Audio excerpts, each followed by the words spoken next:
Kadang-kadang kita lupa satu benda. Orang Melayu dengan India kat Malaysia ni sebenarnya hidup sama-sama dah lebih 100 tahun tau. Korang kerja bersama, berniaga bersama, jadi partner, kita jadi jiran. Jiran aku pun India. Kadang-kadang kita makan dekat kedai mamak yang sama tiap-tiap minggu walaupun tak kenal. Nampak muka, hai. Ni, pernah tak kenal ni. Tapi dekat sosial media, tiba-tiba kenapa kita jadi musuh? Come on lah. Asal aku tengok benda ni makin jadi-jadi, tak boleh ke dua-dua pihak berjumpa, cari solution terbaik, ambil gambar masuk sosial media, bagi orang Islam dengan orang Hindu tengok yang korang ni dah ambil jalan damai, dah berbaik, bersalam. Tak boleh? Kan ni isu tanah je. Apa masalahnya? Kan PBT, polis, mahkamah. Sebelum ni kalau ada masalah pencerobohan tanah ni, apa yang korang buat? Macam rumah setenggan, rumah-rumah binaan atas tanah rizab, atas tanah orang lain. Apa tindakan korang? Apa prosedur? Macam mana korang buat? Kan? Jadi samalah. Buat je lah dekat kuil-kuil tu. Kalau korang buat, rakyat tak marah. Semua orang patuh pada undang-undang. Semua takut nak lawan. Kalau sampai orang lain turun tangan, jadi gaduh, maknanya tu salah korang. Pasal korang tak buat. Okey, side kuil pula. Kalau korang cakap kuil tu ada sejarah, dah ada sebelum owner tanah beli, dah ada semenjak zaman kolonial ke, 100 ke, 200 tahun lepas ke. Kalau ada bukti, okey, pindahkan. Korang tak akan menang dari sudut undang-undang. Lagipun memang logik lah owner tanah menang pasal dia beli ikut undang-undang. Kan? Korang pindahkan. Tanah korang tak payah risau. Korang buatlah macam masjid. Kan? Buat kutipan untuk buat masjid, surau. Itulah pahala yang kita orang bawa ke akhirat nanti. Orang Islam. So orang Hindu pun mesti sama kan. Bagi dana dekat kuil. Dapat pahala buat kebajikan. Dapat kebaikan rohani. Dapat karma yang baik. Hikmat kepada Tuhan. Kan? Perkataan dana tu kan perkataan asal korang. Betul tak? Konsep dana, karma, hikmat kepada Tuhan. Tu ajaran agama Hindu. Korang akan dapat pahala kalau korang tolong bina kuil atas tanah yang sah. Ataupun ni MP ataupun ahli politik yang beragama Hindu tu kat kawasan tu, bolehlah sponsor tanah. Jangan nak pertahankan pula. Cakap nak settle sendiri. Orang nak action, bukan nak dengar kau cakap je.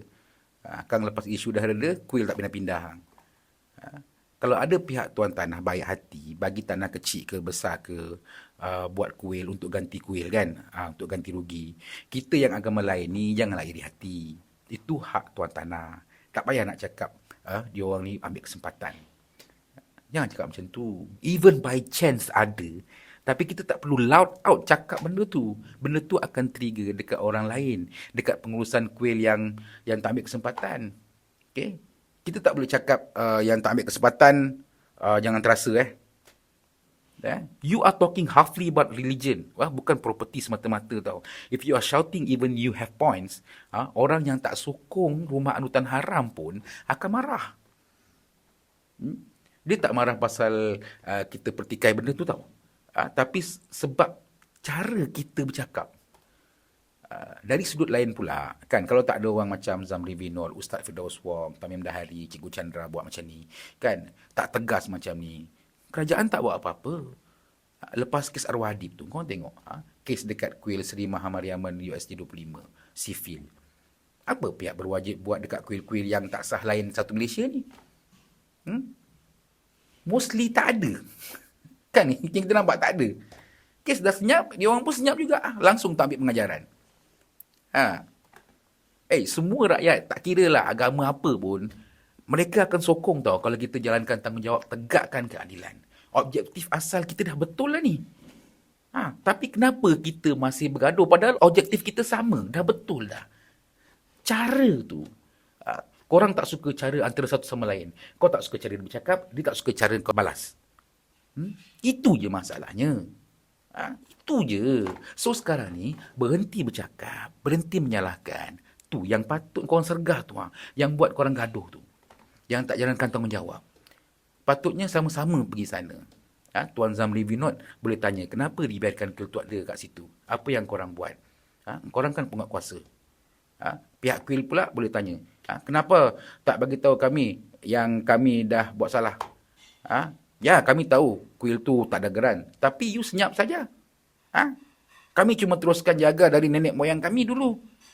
Kami ingat you okey. Kan? Kalau dari dulu you suruh pindah, sekarang kuil tu sudah tak ada kat situ. Kan? Tak ada gaduh. PBT don't get mad. Okey, aku bukan nak salahkan penguatkuasa 100% sangat. Mungkin korang tak bertindak sangat pasal benda ni sensitif pasal agama. Which is good intention lah daripada pihak awak. Kan? Korang tak nak jadikan isu ni isu perkauman. Faham. Tapi korang tak boleh langgar undang-undang sebab korang yang uruskan undang-undang tu. Itu kan tugas utama korang. Memastikan semuanya adil dan mengikut undang-undang supaya tak terjadi apa yang korang nampak sekarang ni. Aku tahu korang ada buat sesuatu. Bukan tak ada. Ada. Tapi tak cukup. Buktinya? Ni buktinya. Kau tengoklah apa yang jadi sekarang.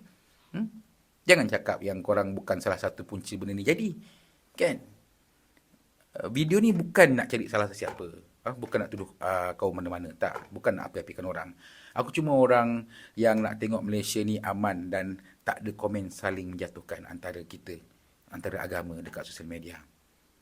Orang cakap, alah benda kecil itu komen-komen kat sosial media tu. Kan, kepala otak kau kecil. Benda tu lah yang boleh ubah segala-gala dalam kepala otak kau. Ada satu video pasal kuil dekat Bukit Mertajam. Pasal anak dia nyaris meninggal gara-gara sesak dekat pintu masuk hospital. Yang kat sebelah tu ada kuil kan. Ya. Lepas tu ada komen balas daripada orang India dalam tu. Okay. Hari Jumaat buat double parking, lagi buat jam.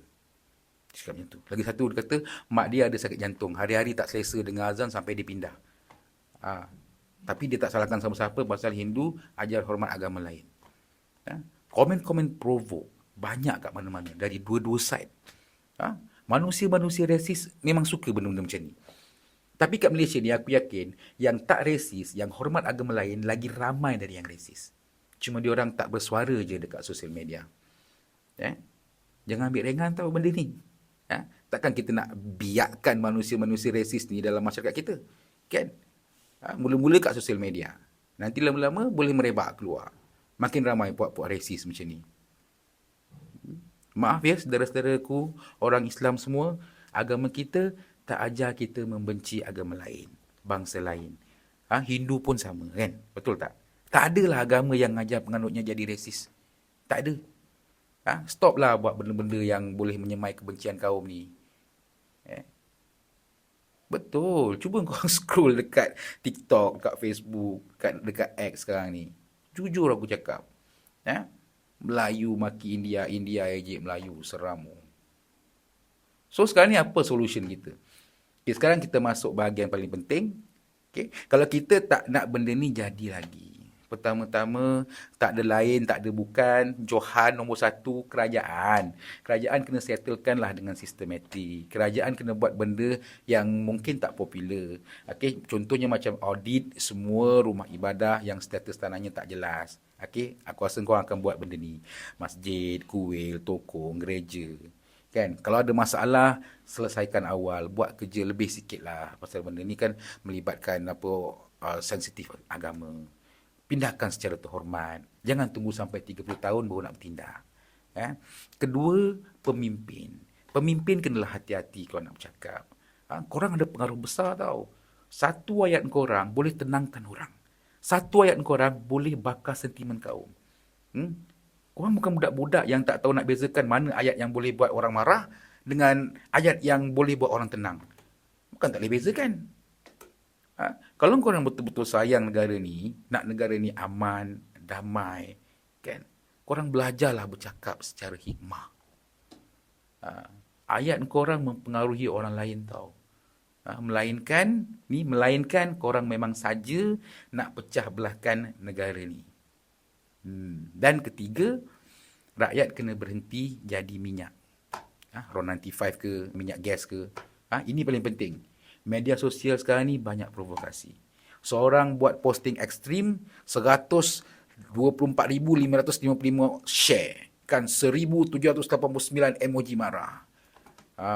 Dah rasa macam seluruh negara ni tengah bergaduh dah kan. Perang dingin. Padahal majoriti rakyat Malaysia ni nak hidup aman je.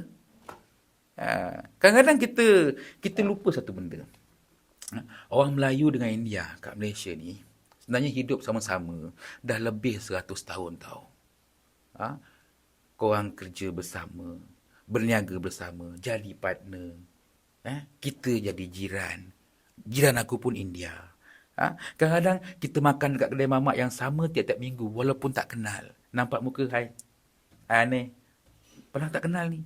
Tapi dekat sosial media, tiba-tiba kenapa kita jadi musuh? Come on lah. Jangan cakap tak bahaya.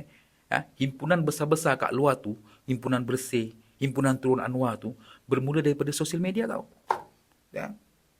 Okey, aku nak tinggalkan satu soalan dekat korang. Kalau setiap isu tarik jadi isu kaum, apa nak jadi dengan Malaysia ni 20 tahun lagi? Kalau setiap kali ada konflik, kita pilih untuk maki kaum lain, bukan cari penyelesaian. Kita sebenarnya tengah buat satu benda yang sangat bahaya. Bukan saja bodoh tapi bahaya. Kita tengah letakkan negara kita sendiri. Isu kuil ni mungkin isu undang-undang. Tapi cara kita respon kepada isu ni, tak kira daripada pihak mana pun, itulah yang akan menentukan satu perkara yang jauh lebih besar. Sama ada negara ni terus jadi negara berbilang kaum yang matang dan mantap, atau negara yang sentiasa hidup dalam kecurigaan sesama kaum. Dan bagi aku, negara ni sangat berharga untuk kita rosakkan hanya kerana isu tanah dan komen-komen kat sosial media. Korang tak nampak ke benda ni? Buka mata besar-besar.